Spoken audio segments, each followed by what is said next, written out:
What's up guys? So, welcome back for another video. So, ang topic natin for today's video is IPsec, Remote VPN Access. Okay? So, ang goal natin dito sa video natin na to or sa setup natin is yung external device natin. Okay? So, kasi meron tayo dito, ito office natin to. Halimbawa yan, office. So, meron tayo ditong PC, nasa labas. Ito yung setup ng mga mga work from home, 'di ba? Familiar na kayo dito. And then yung PC, gagamit siya ng VPN client and then ko-connect siya dun sa ating VPN server, which is yung gagamitin natin is FortiGate firewall. Okay, pag naka-connect na si PC natin or si client PC dun sa VPN natin, pwede niya na ma-access yung ating Office file server, which is ito. Pero dami lang to Wala tayong ginawa dito na file sharing. Dami lang to. Gagamit lang tayo dito ng tools na ping para ma-testing lang natin yung connectivity. So, disclaimer, hindi ako ganun ka-veterans dito or kagaling or ka-lupit. So, nasa sa inyo yan. Basta ito, basic lang for panimula lang. Panimula lang ng kung sakaling meron mang gustong mag-config ng IPsec Remote Access VPN gamit tong FortiGate. Dito sa diagram natin, makikita nyo may FortiGate tayo, may switch, may server. Ito yung ating office. Pero makikita nyo, wala tayo ditong mga other devices. Kasi ang gagamitin nating device dito is itong mismong PC ko. Yan, itong mismong PC ko. Okay? So, yun ang gagamitin natin. And wala pa tayong nakakonfigure dito. Kung makikita nyo naman, console tayo dito kay FortiGate. Naka-default pa. So, gagawa tayo ulit dito ng bagong password. Okay? So, makita nyo yung naming, ganun pa rin. Kasi nga, bagong lang to. Bagong setup lang natin. Wala pang configuration. Okay. So, config muna natin yung firewall. Ito. Check muna natin yung yung kanyang IP address. Get system interface. So, ang IP niya is 134. So, ito, 134. Yan. Then, admin. So, begin. Setup lang natin ng lagyan natin VPN server. Okay. Okay. Don't show again. Okay. So, check natin yung kanyang interfaces. So, dito, wait lang. Palitan natin. Lagyan natin ulit ng name. Diba? Gaya ng ginawa natin last video. So, pinangalanan na natin. Yan yung ating one port. One port. Ito yung IP na nakuha niya dito sa ating internet. So, yung LAN natin, configure natin ng IP address. Ano daw yung IP? Ito, /16. Ito yung network nila. Okay, so iniba ko talaga yung IP address class natin. Ginawa kong class B para makita nyo talaga na mag-work yung VPN natin. Kasi itong aking PC, ang gamit niyang network or nasa network siya ng 192.168.1.0. Okay, /24. So, yung gagamitin natin dito sa GNS3 natin is /16 para sa server. Okay, so configure natin 172.16.0.1/16. Enable lang natin yung ping. And then ano pa ba? Wait lang configure natin yung server natin. Ito. So, show IP. So, wala pa siyang IP. So, lagay tayo 0.10 daw siya /16. 16.0.1 show IP. So, yan na yung kanyang IP address. Okay, and yung gateway. So, ping natin yung gateway niya. So, napiping ng server natin yung kanyang gateway. Ito, yung port 2 ni FortiGate. Configure natin yung mga interfaces, yung mga IP address. Configure na natin ngayon yung VPN. So, unang-una natin gagawin is punta tayo ng user and authentication. Gagawa tayo ng user or VPN account para sa ating VPN client. So, create nyo tayo, local user. Tapos username, sabihin natin VPN client 1. Tapos yung password, kayo na bahala dyan sa password. Then next. Next. So hindi muna tayo magto two-factor authentication kasi basic lang tayo rito. Next. Next. Okay, meron na tayo. Then gagawa tayo ng user group. Create new. Sabihin natin VPN group. Ayan. Then yung members natin, yung ginawa natin kaninang account, ito, VPN client. Okay, so nailagay na natin siya sa group. Punta na tayo ngayon ng VPN. Punta tayo ng IPsec tunnel.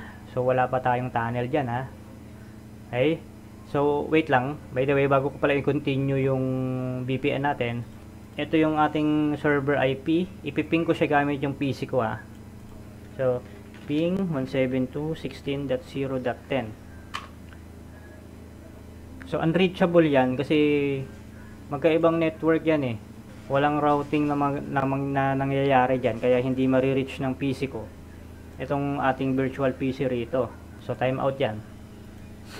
Then create new. Balik tayo rito sa VPN natin, IPsec tunnel. Then ano bang name natin? So VPN access na lang, then custom, next, and then sa remote gateway gagamitin natin dial up. Ito talaga yung dial up user ang ginagamit for remote access VPN. Okay, and then yung interface, ano yung interface kung saan makikinig yung yung VPN natin dito sa ating ito, yan. Yan, itong port 1 na to ang magli-listen sa mga VPN connection. Okay? Then, yung additional setting, mode, config. Then, sa assign IP, so ito yung IP address na 10.10.10.10 hanggang 10.10.10.20. Ito yung IP address na ma-assign sa mga VPN client natin. So, make sure na nasa hiwalay na subnet yung i-assign yung IP sa mga VPN client nyo para iwas conflict. So 255, 255, 255, 255. So para wala tayong client to client communication. Okay? So yung DNS natin, syempre as usual 8.8.8, and then enable split tunneling. So ibig sabihin yan, split tunnel, halimbawa meron tayo ditong PC, di ba? Yung PC ko. Gusto kong kumonek sa Office file server natin. So, yung traffic na intended lang para sa Office server natin or sa Office, yun lang yung dadaan sa VPN tunnel. Pero kung yung PC ko gustong mag-browse sa Facebook o sa internet ng Facebook, YouTube, ang gagamitin niya is yung kanyang local internet. Okay? Yung internet mismo na naka-install sa mga bahay nyo, hindi yung internet ng opisina. Okay, and then sa accessible networks, ano yung network na i-access? Okay, so wala pa pala tayong nagawa. Magawa tayo ng bago. Wait lang kailangan kasi nating i-define dito. So si server, yan yung name niya, palitan natin kulay. And then yung subnet ni server at 0/16. So dito nabibilang si server. So sa interface, LAN 2 port. Okay, and then okay. So click lang natin si accessible networks dito kay server. Okay, and then wala na tayong babaguhin. Dito naman tayo sa authentication, yung pre-shared key natin, gawa kayo ng password dyan, bahala rin kayo. And then yung version 1, and then aggressive mode, and then sa accept type, any peer ID. Okay, and then dito sa phase 1 proposal, ito lang yung gagamitin natin. Okay, so this, and then SHA-1. And then sa DP, and then okay na yan. And then sa extended authentication, piliin nyo yung auto server. Okay, and then choose, ayan, yung group na ginawa natin kanina, naalala nyo? Para si mismong firewall FortiGate natin ang mag-authenticate sa client natin kung tama yung kung tama yung credentials na ilalagin. Okay? And then leave as default na lang to. And then, dito sa advanced, close na rin natin to. This, oops, yan, isa lang. Yan, this and siya. Okay, so, 14 lang din. Yan. So, okay. Wait, double check natin. Tingin ko okay naman na. So, meron na tayong tunnel. Naka-down pa yan, okay? Kasi wala pang client na kumukunik. Okay, so, ang gagawin natin ngayon is try muna natin kumunik gamit yung 40 client. Nandito ako sa PC ko So, may 40 client na ako dinownload dito. Ito siya.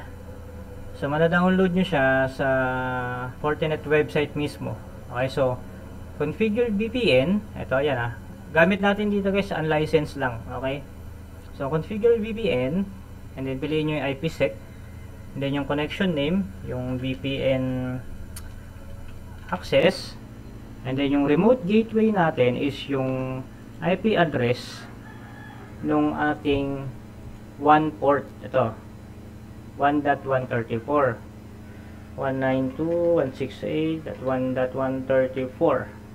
Okay, yung pre-shared key natin, ayan yung kinonfigure natin dun sa phase 1 nung ating FortiGate. And then sa VPN settings, version 1, dapat tama yung yung setup dito sa Forti client natin, dapat same dun sa sinet-up natin dito. Yan, yung settings yan. Okay, dapat tugma sila. And then sa phase 1, this siya. Tapos this siya. Yan yung mga kinonfigure natin. And then 14, yung DH group. Okay, and then sa phase 2, ganun din, this siya. This siya. Siya 1 pala. Okay, and then sa DH group, 14.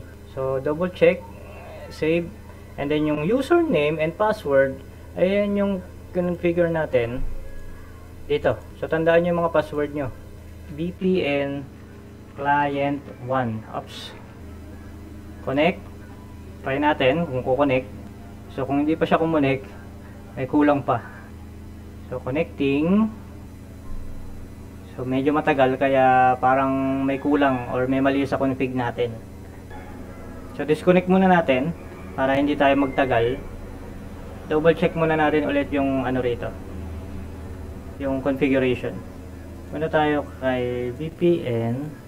Dial up, range, server, this siya, VPN group, tama naman.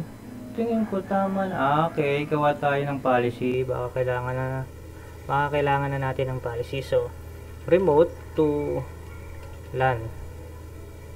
Or sabihin natin server. So, i-allow natin yung PC ko, which is yung remote PC, papuntang server dito. And then VPN, ayun yung incoming natin, interface. Outgoing papuntang LAN. Yung source all, destination server, service all, then not disable. Pero depende yan sa setup nyo. And then okay. So meron na tayong policy. Ngayon double check natin to. Aggressive mode, this siya 14. Tama naman yung remote gateway, yung VPN access, okay. Save natin and then try natin ulit connect.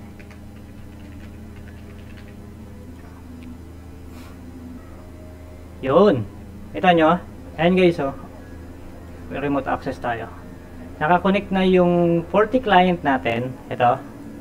Nasa mismong PC ko yan Ayun ito yan naka-install yan dito. Okay? Naka-connect na. VPN name, VPN access, IP address 10.10.10, di ba? Nakita nyo yan kanina. Ayun 10.10.10.10. So, makikita nyo, naka-up na rin yung VPN access natin. And then, duration, yung username, VPN client 1, which is yung ginawa natin kanina. Ito. Okay? So, check natin ngayon yung aking PC. IP config tayo.